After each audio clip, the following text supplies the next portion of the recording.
Is this the end of YouTube as we know it?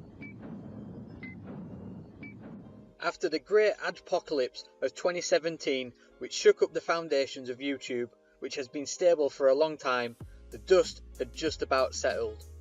Creators either stayed and got used to the new algorithm and stuck with YouTube and the new monetization rules, with videos being demonetized apparently at random.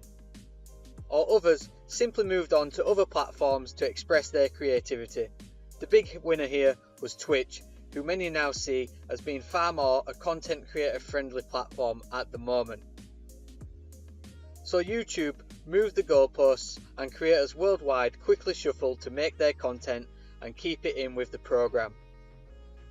There were plenty of queries raised, and it was clarified by YouTube that the algorithm was learning, and in time the amount of videos demonetized would decrease as long as you met the basic guidelines, i.e. not overly violent, explicit or hateful, to sum it up in a nutshell. However, as the year closed, there were a few controversies, the main one being the Logan Paul issue. I'm not going to go into depth here, but this raised a number of issues for YouTube. First up, it took them ages to formally address this, and secondly, they didn't really address it at all.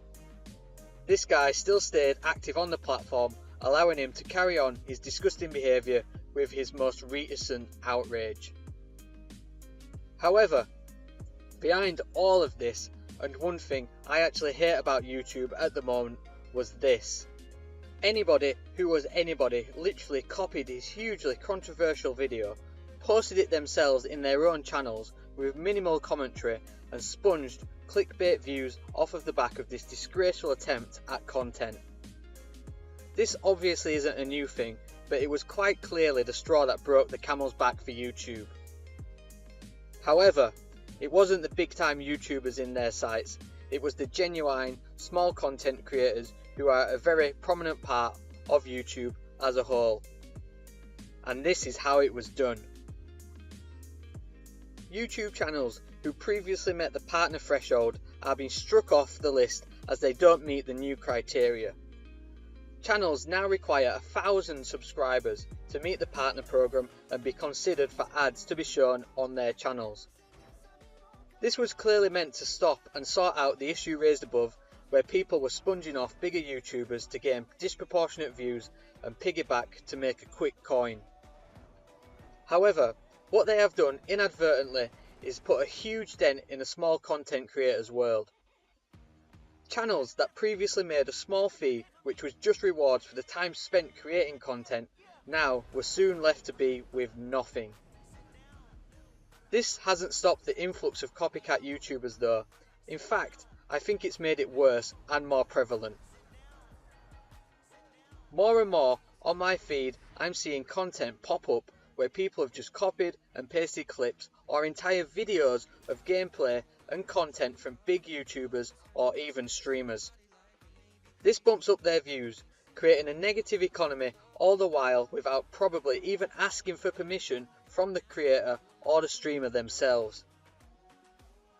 Don't get me wrong, these streamers probably don't mind the extra free publicity, but in my eyes, it's wrong. It's the lowest form of skullduggery in modern day social media I can see.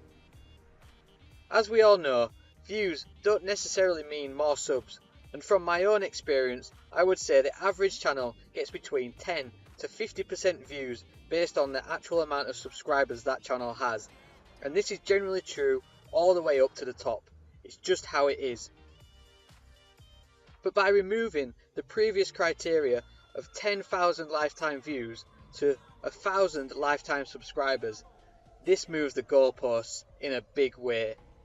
And these piggyback YouTubers are going to become more of a thing as people strive to get that 1,000 subscriber criteria quicker than ever before. Now, I'm content to grow my channel naturally, but this was a point that really got to me recently and felt I had to air my frustrations on the matter. I'm sure I'm not the only one thinking about this either. From watching other YouTubers, unless you go viral, then fair play to you, well done. With the old partner program, this allowed for varied and steady growth, whereas now I feel it's totally inaccessible to newcomers as the grind to get subscribers will be a dogfight to rise above those copycats who will become more prevalent than ever before. Ultimately, is this the end of YouTube? Probably not, but it's likely the diversity is going to die out, and only mainstream content will be the future going forwards. Maybe this is YouTube's endgame, cut off small creators and bring YouTube to the fore as a big media entertainment platform for the masses to view only the best content from their most trusted and valuable creators. So ultimately, if your face doesn't fit, you're not getting in. So there we go, just my views on the problems with YouTube's new partner policy and the copycats that are likely to rise because of this new change to their policy.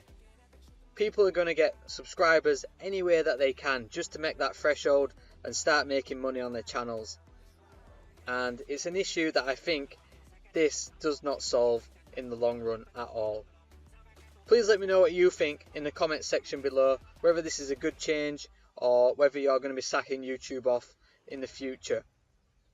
Please remember to also like the video and subscribe to my channel for more future content.